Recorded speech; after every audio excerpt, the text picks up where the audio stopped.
لسر جوینا کروجا نهوه مهه لرمیلان بریوه چو دنابرا شانده حکومت سوریه لگل ریوه بریا خوستر لسر آوای بریوه برنا زوین پترول و گازی لروش آوای کردستان بتایبت لنافچه جزیره دکتور احمد ابراهیم کو ریوه بری زوین پترولی رمیلانه رمیلانه لگل منه میوانه منه دکتور ابدامات باش به دو گله کی بخیر هاتی سپاس تو میوانه رو داوی سپاس دکم سر چاوا گلکی سپاس دکتور جوینا نه مه ام دست پیدکن دجوینه دا چه هاته طرح کرن چه هاته پیش نیاز کرن انجام نوی سردانه یا وزارت انرژی سوریه و شاندا اولکاری چه بون گلو سر چاوا دو بوشخواهات نویده بتنه وک يعني ناسين تشيبو كونفرنسا كي روجمواني البشا ريفا بريار ميلان تشيبو و دركتن او حقلي عودة هاي الجمتر بس في الويدجي زيارات كرن تشتيهاتنا قوتن بالبودا بله تشتيهاتنا قوتن عموميات هذا بون دخوازن گو تکلی چه ببی زیارتای کمین بو بيجا جبو مسألة دمجة يعني تبدي هفكرنا جو بيمان دهاتيا شركتا ما وشركتا بيجنا عشامي بله باشا دكتور شركة بترولي يا سوريا دوی جوینا القلودة چت خواستن يعني او دخوازن ريفبرنا زوين بترولي لنافچه جزيرة بچه آوائي با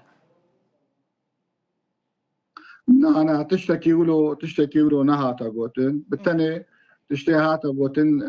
تبدي هفكرنا وتبدي هفكرنا جيكي نقلكي سهلة يعني يقلك وقت بخازي عاد دوي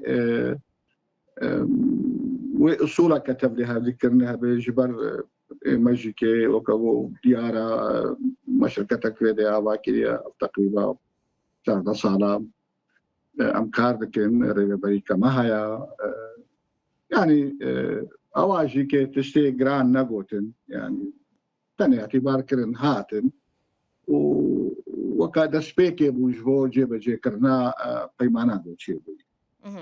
او هيدروجين بيدا جاردن سردان بكن ودمك جبو سردانه كدن ديار كريا ام تخمين بكن وبين اللي بس تشتك ما او نكريا ما ديار نكريا كنجي بين باشا دكتور يعني تقولكو وشركة كومبانيك آواكريا وريفبريا بتروليجي هيا لريفبريا خسر وهر كارمندي وبخوب مينن لريفبريا بترولي لرميلان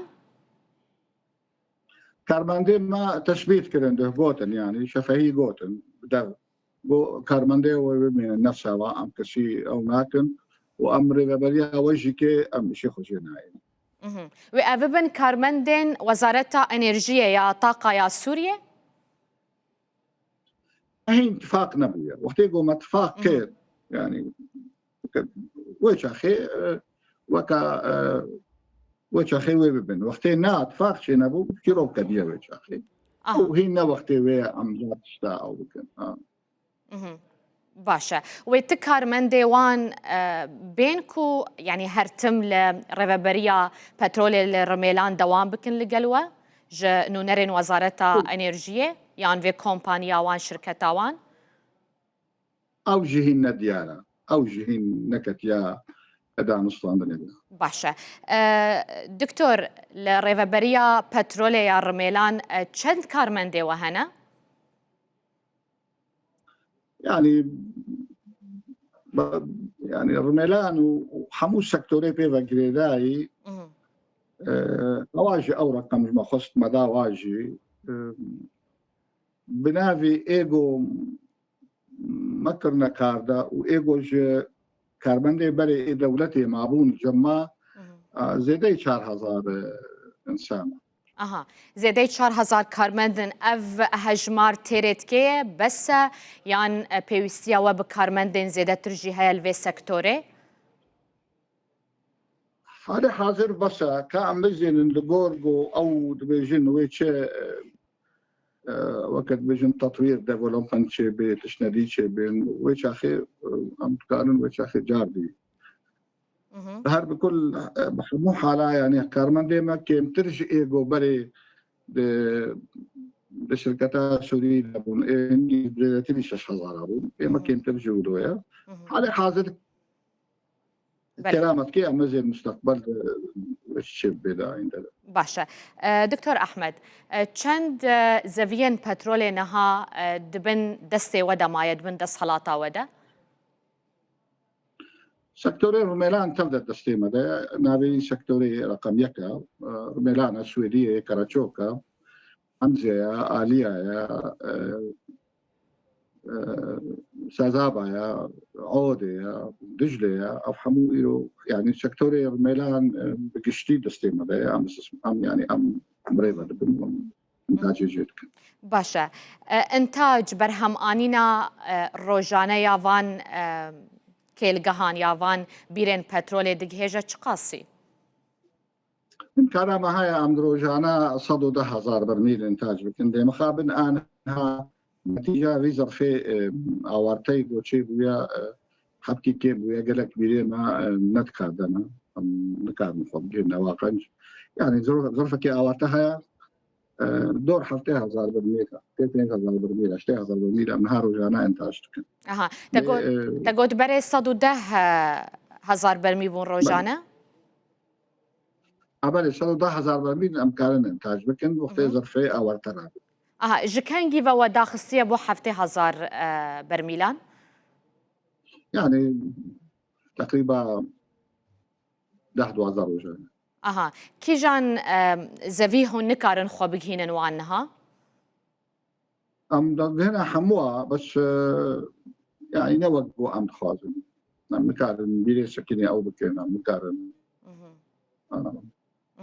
باشا 7,000 برميل روجانه لوان زفيان هاتي برهم آنين افتني بو بيوستي حوجداريا نافخوتي بكار آنين يانجي هون دشينم بو ناف چيندن نا تفدا جبو رافينا جبو بازنگه هي مي وهي بدنا وات اشتكنا شي دربو هون ددن بارزونگهان هر بخوي يعني جبو الكتريكي يان جبو تشيا نا جبو مازوتي جبو سو 8 بكشتي جبو هاتش باشا يعني هون بتقاواي في بترولي نافروشن نا حالي حاضرنا باشا دكتور يعني دشيانا فان زفين بترولي دا هيكو حتى چقاسي برهم آنينا روجانا درخينا اگر هاتو آلاوين بيويس البردستي وهبا كومباني وشركتين مظن لقل وكار بكن يدك زيدية؟ يعني ام كارن بيجري وزيدا ببي بس چقاس او نخويا يا براستي يعني بيرنا ما هين سكني هنا ادويج واردر كاركي تايبت جبو وابيراد شركتي بين شلو مثلا مرو وارا او انا زناني كان رقم كي بدم براستي بس اكيد امكانيه زيدا بونها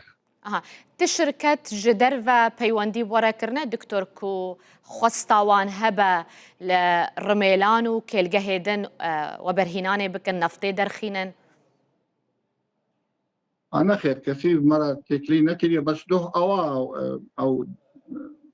دلقاسيون شامي جوهاتن بمرة شركة أو تريا